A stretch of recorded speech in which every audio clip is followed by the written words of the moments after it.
Nobody expected this. What was supposed to be a routine pre-game interview just turned into one of the most explosive live moments in recent sports memory. In front of millions of viewers, Shedeur Sanders didn't just defend himself, he called out a media giant, challenged a systemic narrative, and exposed something much deeper than football. And at the center of it all? Rex Ryan, the former head coach turned analyst who's made it his mission to undermine Shedeur since day one. But this time, Shedeur didn't hold back. He fired back on live TV, mobilizing supporters, triggering critics, and leaving viewers stunned. What went down between Sanders and Rex Ryan isn't just entertainment, it's a clash of truth versus narrative. And it's unraveling everything we thought we knew about what's really happening inside the Cleveland Browns organization. Because this wasn't an isolated incident, this was the moment where months of tension, suspicion, and quiet frustration finally exploded into full public view.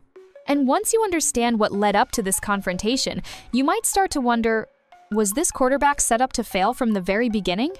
Let's break it all down. It was supposed to be routine. A pre-game segment, a few predictions, some mild debate between analysts. Instead, what unfolded live on national television was a complete meltdown, a broadcast event that instantly became the most talked about moment in sports. At the center of it all? A young quarterback trying to prove himself, and a former NFL coach who just couldn't let it go. For weeks, Rex Ryan has been hammering Shedeur Sanders with criticism, not just analysis, relentless personal doubt. Every time Shedeur's name came up, Rex seemed to salivate at the opportunity to tear him down, questioning his talent, dismissing his leadership, undermining his readiness. It didn't matter what actually happened on the field, Rex had already made up his mind. So when ESPN planned a pre-game interview leading into Shedeur's first official start against the Raiders, people expected tension, but nothing even close to what actually happened. It started calmly enough. The setup? A multi-analyst panel brought in to discuss the stakes for Cleveland's rookie quarterback. Questions were standard. What are the Browns' expectations for Shedeur? How will he handle the pressure?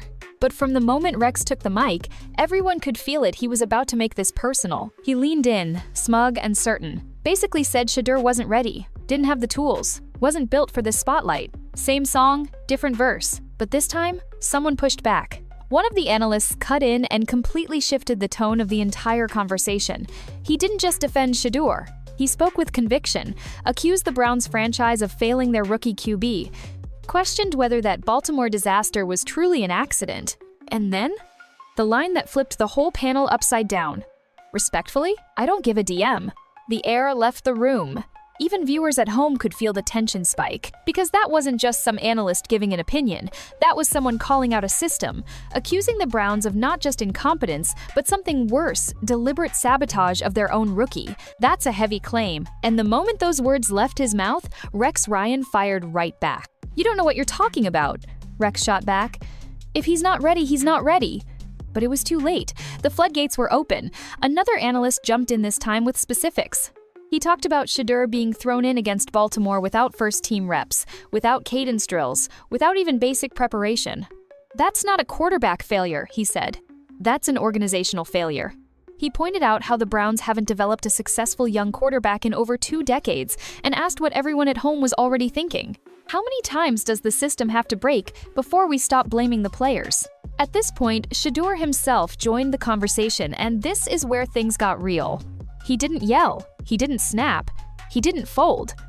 Instead, he calmly, confidently dismantled the narrative that Rex had been pushing for months. He spoke about his preparation, about being ready, and about what it meant to finally get a shot with the full support of the offense behind him. There was fire in his voice, but it wasn't emotion. It was clarity. He knew what was being said, and he wasn't going to stay quiet anymore. And what made the moment so explosive wasn't just what Shedeur said, it was how the entire dynamic shifted in that moment. It was no longer analysts huddling around a prospect. It became a full-blown reckoning with how certain voices in the sports media try to control a player's story before they ever have a chance to write it themselves. The producer muted Rex's mic halfway through his rebuttal not because of profanity, but because the shouting was taking over the segment. And when the feed briefly glitched and came back to the others on the panel, you could see it on their faces. This had just become something bigger. No matter what happens on Sunday, this confrontation just changed the narrative permanently. Shedeur Sanders went live. on national television. And didn't just defend himself, he exhaled months of built-up frustration from an entire organization being blamed on him. And when the camera cut back to the studio, people online were already posting the clip after clip, tagging it with one word: finally. Because this wasn't just about answering criticism, this was about reclaiming the story. And Shedeur Sanders just wrote the opening line. But that was only the beginning. The real chaos? It's still to come. To understand why that TV confrontation hit so hard, you need to understand what led up to it, because this wasn't just about a media disagreement or a sensitive athlete clapping back. This was about a talented quarterback who's been set up to fail from day one, and a franchise with a disastrous track record of development pretending like it isn't their fault. Let's rewind to Week 5 against Baltimore. Shedeur Sanders was thrown into that game mid-drive after an injury to Dillon Gabriel. On paper, it doesn't sound unusual, next man up, standard NFL stuff, right? But here's the part nobody talks about until now.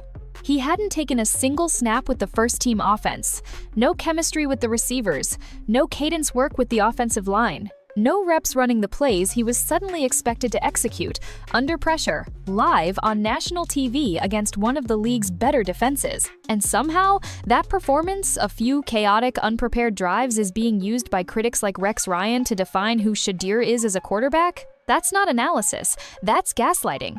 Because when a team does that to any quarterback, let alone a rookie, it either means complete incompetence or something worse. And the Browns? They have a history of something worse. Let's look at the facts. Since 1999, the Cleveland Browns have had 17 quarterbacks make their first NFL start. Every single one of them, everyone lost. That's 0 wins, 17 losses in 26 years. We're talking about a list that includes Tim Couch, Brady Quinn, Colt McCoy, Johnny Manziel, Baker Mayfield, and now Dillon Gabriel. Talented players, promising prospects. Some were complete busts, others showed flashes, but all of them were dropped into the fire and expected to figure it out alone. It's not just an unfortunate stat, it's a pattern. And when patterns last that long, they stop being coincidence and start becoming culture. In that interview, the analyst who stood up for Shedeur made this exact point.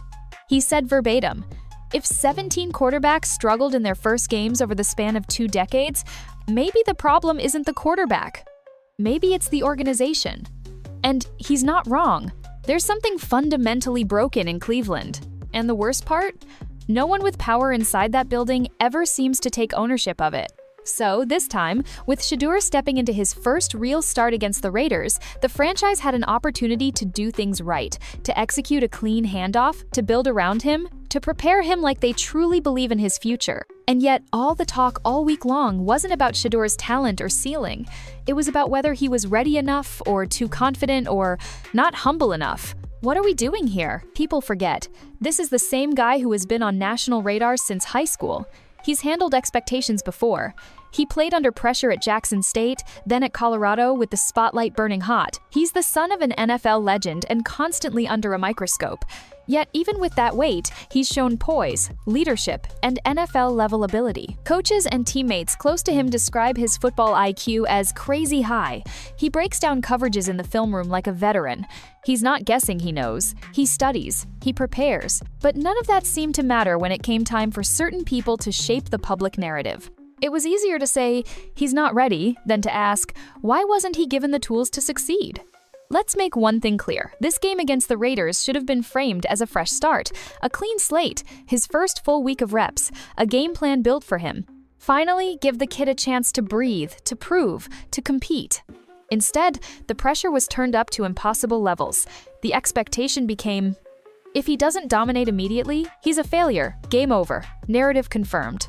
And that's the trap. Because the faster you can define a young quarterback as a bust, the easier it becomes for critics like Rex Ryan to say, "I told you so," without ever acknowledging all the ways the system set him up to fail. The truth is, this isn't just about Shedeur Sanders. It's about every young QB dropped into a broken organization and expected to be a savior with no support, no plan, and no runway. The only difference this time, Shedeur is refusing to stay silent. And in doing so, he's not just fighting for himself, he's shine a light on everything broken behind the scenes. But the question is, will one game change the tide? Let's talk about the stakes and why Sunday's game against the Raiders could change everything. Every player dreams of that moment, the game that defines everything. For Shedeur Sanders, that moment is here. The Cleveland Browns are facing the Raiders in what should be just another regular season matchup on the schedule. But for Shedeur, this isn't just a game. This is a career on the line. Because after all the chaos, all the criticism, all the unfair narratives and organizational dysfunction, he's finally getting his first real shot, a full week's worth of first-team reps. A game plan tailored to his strengths. No substitutions. No surprises. This isn't mop-up duty or an emergency appearance. This time, it's his team, his moment, his name on the stadium screen. And yet, somehow, even now, with everything finally set up the right way, the pressure on his shoulders is suffocating. All eyes are glued to this game. Fans, coaches, media, teammates, critics, supporters, doubters, everyone's watching. Because make no mistake, if Shedeur plays well and wins, the narrative changes forever. He becomes the first Browns rookie quarterback to win his debut since the 90 seconds, breaking a 2-decade streak of failure. He officially punches his ticket to being the guy moving forward regardless of Dylan Gabriel's injury update, contract status, or backroom politics. People forget, in the NFL, nothing speaks louder than wins. A strong performance here forces the team's hand. It would demand they keep the offense in his hands, would demand they start treating Shedeur not like a placeholder, but like a franchise quarterback in the making. But if he stumbles, if he looks rattled, if the Browns lose to one of the worst teams in football, that opportunity might vanish just as quickly as it appeared. Because let's be real, the Raiders are not a good football team right now. Their offense is pedestrian. Their defense ranks near the bottom in almost every major metric. They're disorganized, slow out of the gate, and leaking talent fast. Objectively, if the Browns play a clean game, they should win. They have more talent on both sides of the ball. Shedeur doesn't need a miracle. He just needs to be competent. Steady, solid. Get the ball to weapons like Jerry Jeudy and Cedric Tillman, work with the run game, avoid big mistakes, and manage the moment. Still, that's easier said than done when entire media networks are holding their breath, waiting to see if you'll collapse. Because while the sympathetic side of the analyst panel has highlighted legitimate points, the lack of development, the chaos in Cleveland's offensive strategy, the lack of reps before Baltimore, others don't care.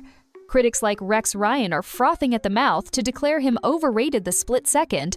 There's an incompletion, and that's what makes this moment dangerous. Not the pressure of the game itself, but the way every second of it is going to be weaponized. One turnover? He's not ready. One sack? Told you. A slowed down drive? Overhyped. A bad loss? Bust. They've already written the post-game headlines. They're just waiting to hit publish. That's the trap. Because Shedeur isn't just playing to win, he's playing to completely change the narrative.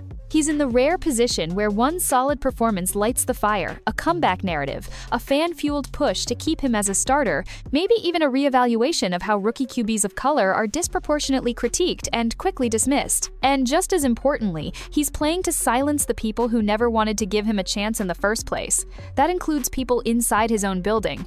It doesn't take much reading between the lines to realize this Browns' locker room isn't fully united. Analysts have called it a house-divided coaching staff and front office on different pages, unsure who they truly believe in. So this isn't just a test of Shedeur's readiness, this is a test of Cleveland's identity moving forward. Are they a franchise still stuck in chaos? Or are they finally ready to back a young star and build something real? One good game could change everything for Shedeur. But one misstep? It could be used to bury his opportunity altogether. That's the razor edge he's walking into. And with the whole league watching, he knows it.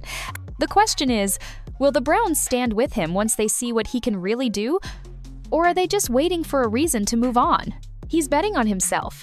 And Sunday, that bet gets tested. But what about Deion Sanders? Because as the lights heat up and critics sharpen their knives, there's someone else wrestling behind the scenes, not as a coach or a GM, but as a father. Let's talk about that. While Shedeur Sanders was gearing up for the biggest game of his life, someone else was preparing for an entirely different battle, one that isn't fought on the field, but still carries enormous weight. Deion Sanders, NFL Hall of Famer, college football icon, and most importantly father, had a decision to make. And that decision? Whether or not to show up. Now, think about that for a minute.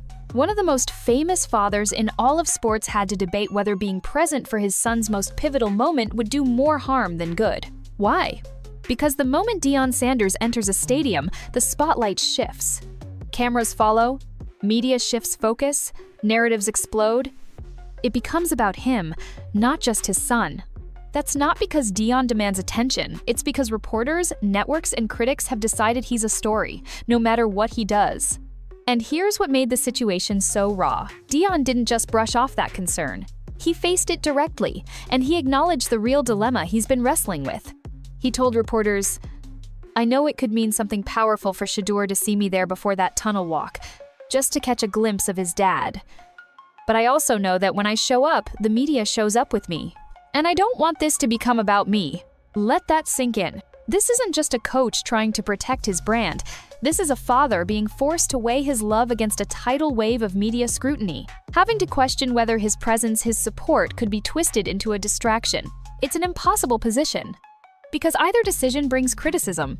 If Deion shows up, he's stealing the spotlight, making it about himself, getting in the way. If he doesn't show up, he's abandoning his son, too focused on his college program, not supportive enough. It's a media trap where the headlines are already written, no matter what.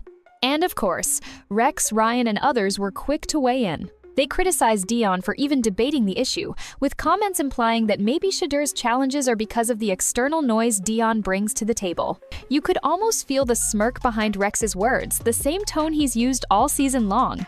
Always conveniently overlooking the actual issues at play, coaching instability, mismatched offensive systems, poor player development in favor of blaming the easy target, the player, or in this case, his parent.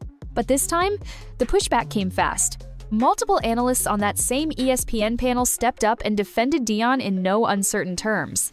One of them said point blank, "Deion Sanders has been remarkably restrained this year. He has not interfered. He hasn't grandstanded. He hasn't complained. And yet he's still getting blamed just for caring about his son?" Another added, "I've seen NFL dads do a lot worse than just watching from the stands. Point me to the moment this man has been a distraction. You can't, because it doesn't exist." And in that moment, an entirely different layer of this story became painfully clear. This wasn't just about football or legacy or media personalities. It was about something deeper. The double standards placed on certain families, especially Black families, in professional sports. Because let's be honest, people love the emotional father-son moment as long as the dad stays quiet, humble, and invisible. But if he dares to be successful, outspoken, intentional, or proud in public, suddenly it's too much. Too flashy, too loud, too involved. As if success should come with shame. But Deion's been down this road before. That's why he's careful with his words, why he thinks before he acts, why he didn't just rush to catch a flight to Las Vegas even though every part of him wanted to. He's trying to walk a line that, for most parents, wouldn't even exist.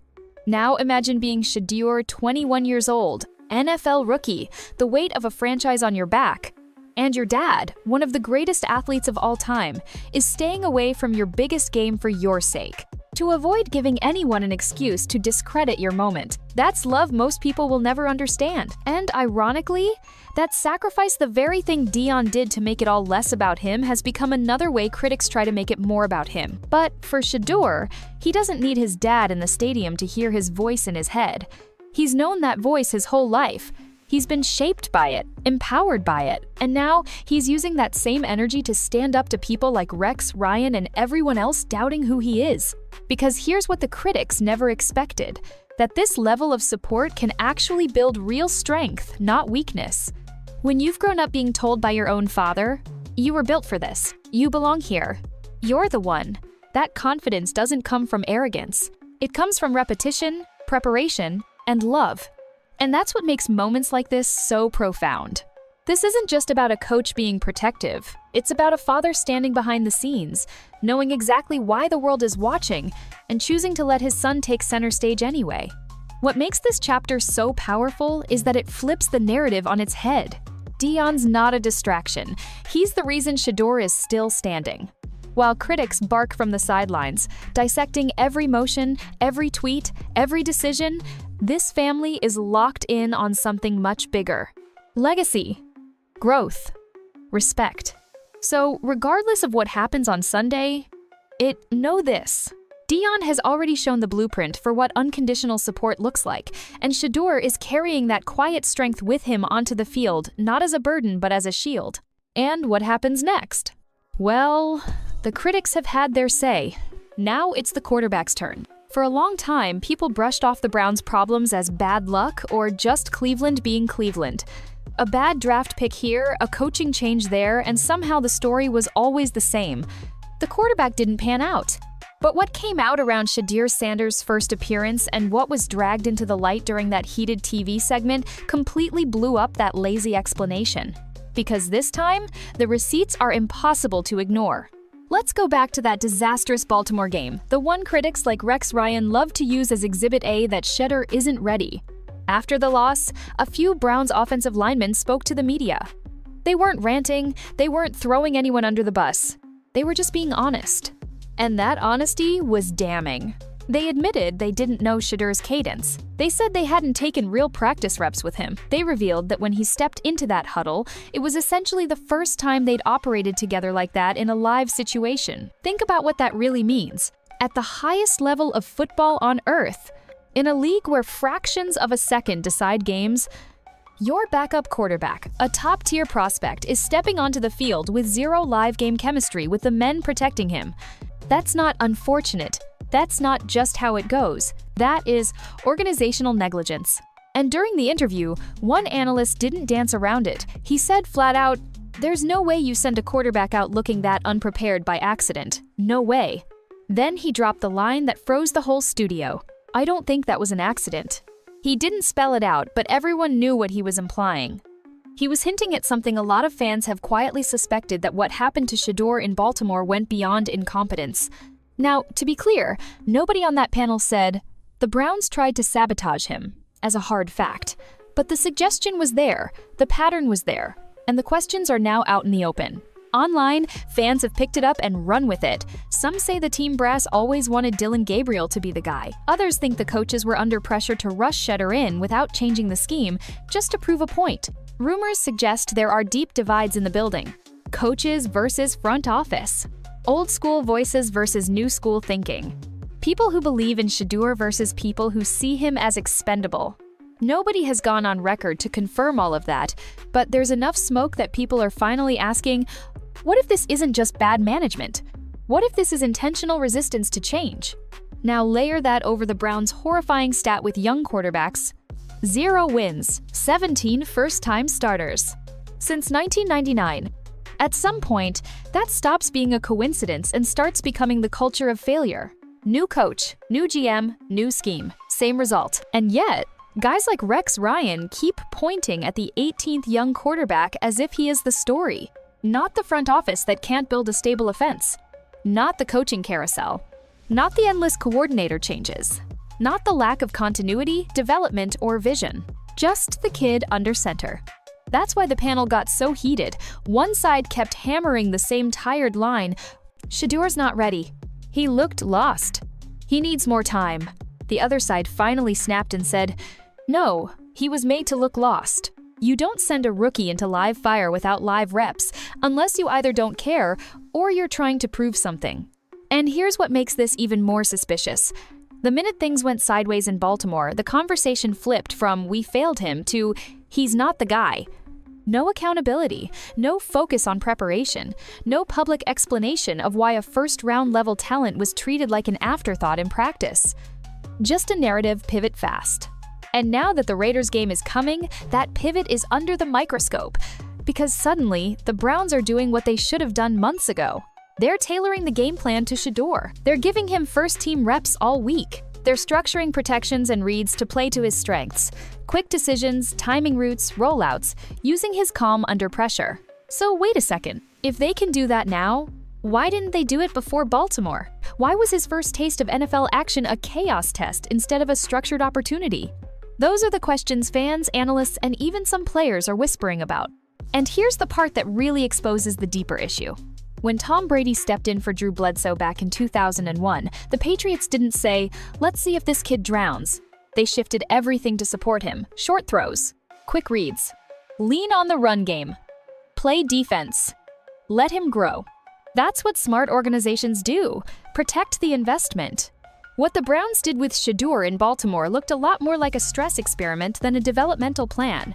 So when that analyst on live TV looked straight into the camera and said, "I don't think this is an accident," he wasn't just making a hot take. He was saying out loud what a lot of people had been scared to say: something is wrong inside that building, and the young quarterback is the one paying the price. But here's the twist that nobody saw coming. Despite all of this, the mixed messages, the lack of preparation, the weird decisions, the people who've actually studied Shedeur's game don't question the talent. They question something else entirely. And that's where this story really flips. Because if the player isn't the limiting factor, then it's the narrative that needs to be put on trial. For all the talk about drama, media agendas, and organizational chaos, there's one piece that keeps getting buried under the noise. Shedeur Sanders can actually play. People act like this is some mystery that hasn't been solved yet. It's not. Coaches, scouts, and players who've been around him already know the answer. The talent isn't the question.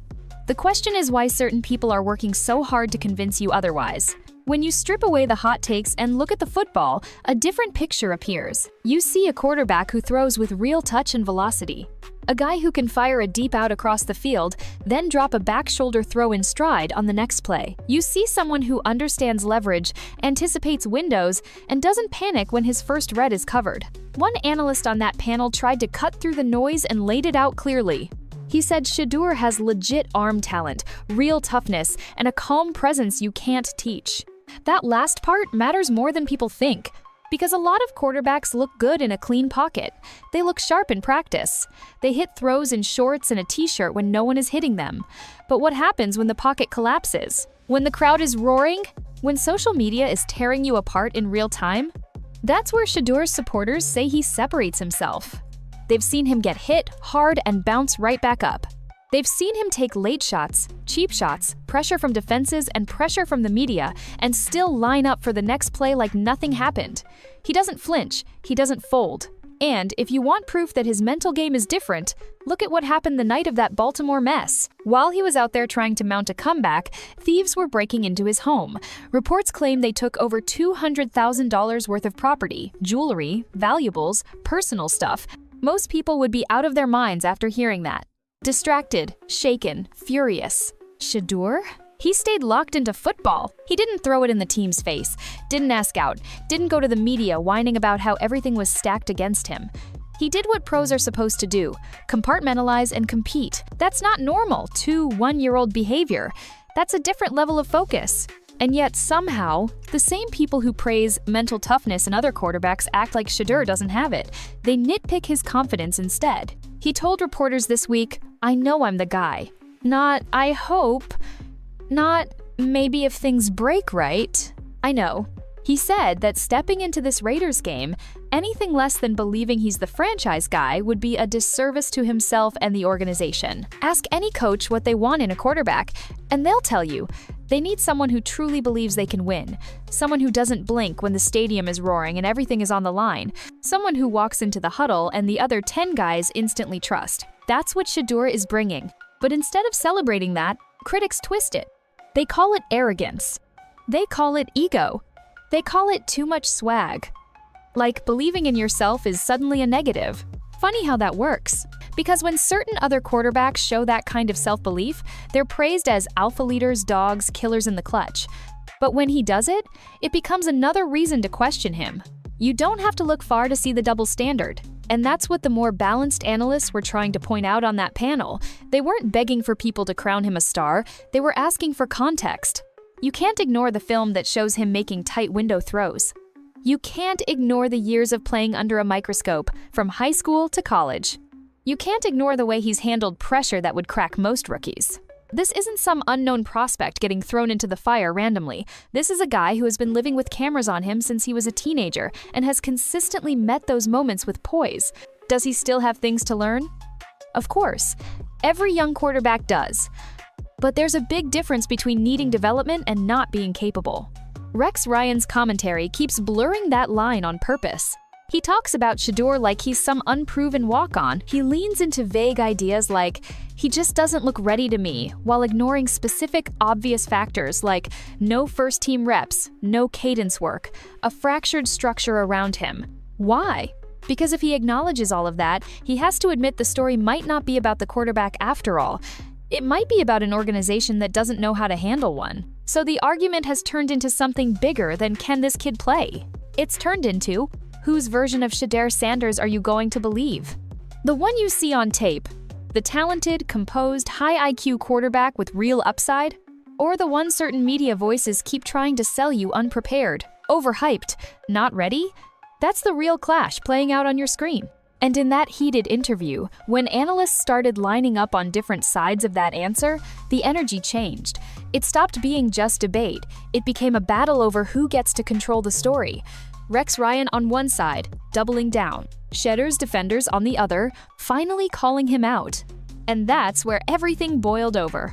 Because once they stopped arguing about arm strength and read progression and started pressing Rex on his agenda, that's when the gloves came off. By the time the segment hit its halfway mark, it wasn't just about Shedeur Sanders anymore. It was about Rex Ryan and whether anyone was finally going to say out loud what a lot of people had been thinking for weeks.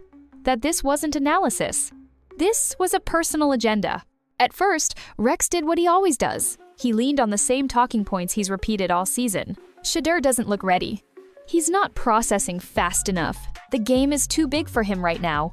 No mention of the lack of first-team reps. No mention of the chaos in Cleveland. No mention of offensive linemen admitting they'd never even worked his cadence. Just vibes. Just doubt. But this time, the rest of the panel wasn't in the mood to play along.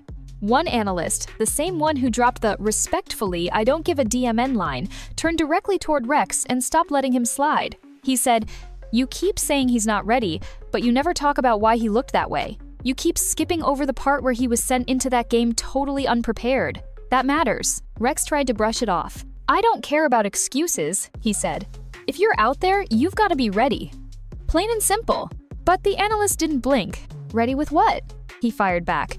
"With no cadence work? No first-team snaps? No game plan built for him? That's not plain and simple. That's a setup."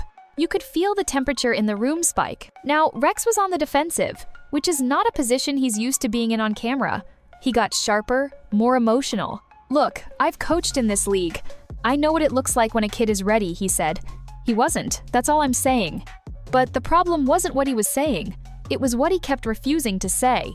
Another analyst jumped in, someone who'd actually talked to coaches, watched practice, and studied film and laid it out in no uncertain terms. "You keep putting this all on the kid," he told Rex. "But you don't say a word about the coaching staff, not once. You don't say a word about an organization that's 0-17 with first-time starters. At some point, that's not coincidence. That's failure. And you never bring it up." Rex tried to pivot. "Well, that's on the Browns too, sure, but..." He didn't get to finish. "Not two," the analyst cut in. "First. It's on the Browns first. You want to talk about accountability? Start there." And that was the turning point. For the first time, Rex Ryan wasn't the one setting the tone. He wasn't driving the narrative. He was being challenged on his framing, on his omissions, and on his refusal to acknowledge the bigger picture. Online, clips started circulating almost immediately. Fans were posting screenshots with captions like, "Rex finally getting exposed. Someone had to say this. Stop blaming the QB for a broken franchise." Even on the set, the energy shifted. Instead of everyone dancing around Rex's takes, they started dissecting them. One analyst pointed out how Rex had been relentlessly negative about Shedeur from the start, even before he took a snap in the league. Another mentioned how he'd been oddly quiet when other young quarterbacks struggled under similar or better circumstances, suggesting that maybe this wasn't just about what was happening on the field. That's when the conversation turned to something even more uncomfortable. BS. Nobody outright said, "Rex is targeting him because of X, Y, or Z." But they did point out that certain quarterbacks are given infinite benefit of the doubt, while others are judged off a handful of drives in a nightmare situation. Rumors online have been buzzing that some media voices simply don't like Shedeur's swagger, the jewelry, the social media presence, the confidence. The fact that he won't just bow his head and be grateful for whatever scraps he's given. And it's not hard to see why people feel that way. Because when a different young QB shows that kind of edge, he's called fiery or competitive. When Shedeur shows it, it gets twisted into ego and distraction. One analyst on the panel danced close to that point without crossing any obvious lines. He said, "You know what bothers some people? He doesn't apologize for believing in himself. He doesn't apologize for his last name. He doesn't apologize for the moment not being too big." And some folks would rather see a quiet backup who never pushes back than a young man who says, "No, I know I belong here." The camera cut to Rex, and for a second, he didn't have a comeback. Because that wasn't a football critique. That was a critique of how he talks about certain players. And the wild part? Shedeur was hearing all of this in real time. He wasn't just a subject anymore. He was a participant. And when he chimed in, he didn't match Rex's energy. He didn't yell. He didn't get rattled.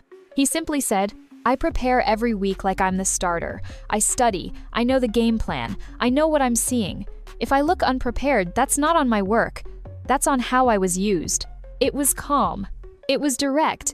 And it hit harder than any shouting match ever could. Because that one line did what weeks of debate hadn't. It put the spotlight exactly where it belonged. Not on whether Shedeur was ready enough, but on why a franchise with 2 decades of failure at quarterback keeps being let off the hook. By the time the segment wrapped, Rex looked frustrated. The analysts who defended Shedeur looked fired up. And viewers? They were left with a clear choice. Believe the polished TV narrative, or follow the facts that had just been laid bare in front of them. And all of it was building toward one thing. Sunday. Because once that ball is kicked off in Las Vegas, both sides, Rex and his doubters, are going to claim they were right. The question is, which reality will the world choose to believe when the game is over? That's where the battle lines get drawn. By the time that interview cut to commercial, this was no longer just a debate show segment. It had turned into something much bigger. A public line in the sand. On one side, you've got the people who believe Shedeur Sanders has been failed by his environment, by the Browns, by rushed decisions, by a system that hasn't learned from its own history. On the other, you've got voices like Rex Ryan insisting this all comes down to one thing. The kid just isn't ready. And now, everything is funneling into one game in Las Vegas. Because fair or not, right or wrong, Sunday against the Raiders has become the referendum. Not just on Shedeur, not just on the Browns, but on who's been telling the truth this entire time. The believers say, give him a real week, give him a real plan, give him real support, then judge. The doubters say, pressure doesn't care about your excuses. If he's a guy, he'll show it. If he's not, we'll see that too. And here's the twist. Both sides know they're not just watching a game, they're watching evidence for their argument. If Shedeur plays well, moves the ball, protects it, makes the right reads, leads the Browns to a win over a bad Raiders team, the believers will point at the screen and say, there. That's what happens when you actually build around him. That's what happens when you prepare him like a starter instead of throwing him in cold and pretending it's his fault when things go wrong. They'll say the 0-17 curse of Browns rookie starters finally got broken, not because the franchise magically fixed itself, but because this time, the quarterback was good enough to overcome the chaos. They'll replay that heated interview and say the analysts who defended him were right to call out the organization. They'll highlight every throw, every smart check down, every poised moment in the pocket as proof that the narrative pushed by people like Rex Ryan was never about facts. But if Shedeur struggles, if the offense stalls, if the Browns lose ugly to a team they should beat, you already know what happens next. Clips of Rex Ryan shaking his head will be all over social media. The same recycled lines. See? Not ready. Too much hype. This league is different. All the organizational failures, all the context about preparation, all the honest questions about Cleveland's development model, they'll get buried. Because nothing fuels a negative narrative faster than a bad box score. And that's what makes this moment so wild. Shedeur is essentially being asked to prove his entire identity in 4 quarters. Not just as a quarterback, but as a leader, as a pro, as someone worthy of patience or investment. Meanwhile, the Browns as an organization are quietly hiding in the background. If he plays great, they'll happily stand at the podium and say, "We always believed in him."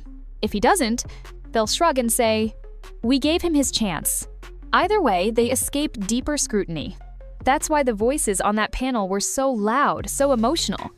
Because they understood something key. This isn't just about talent, it's about control of the story. For months, media figures like Rex Ryan have held the loudest mic. They've told fans who Shedeur is before he's had the chance to show it himself. They've painted him as unprepared, overconfident, not quite it. But that interview shifted the ground. It gave the floor to a different side. People who've watched him work. People who've spoken to his coaches. People who see the pattern of how certain QBs are covered in the media. They weren't saying, crown him a superstar. They were saying, stop pretending he got a fair shot when he clearly didn't. Now, fans are split. Some are rolling with Rex, convinced this will all end in disaster.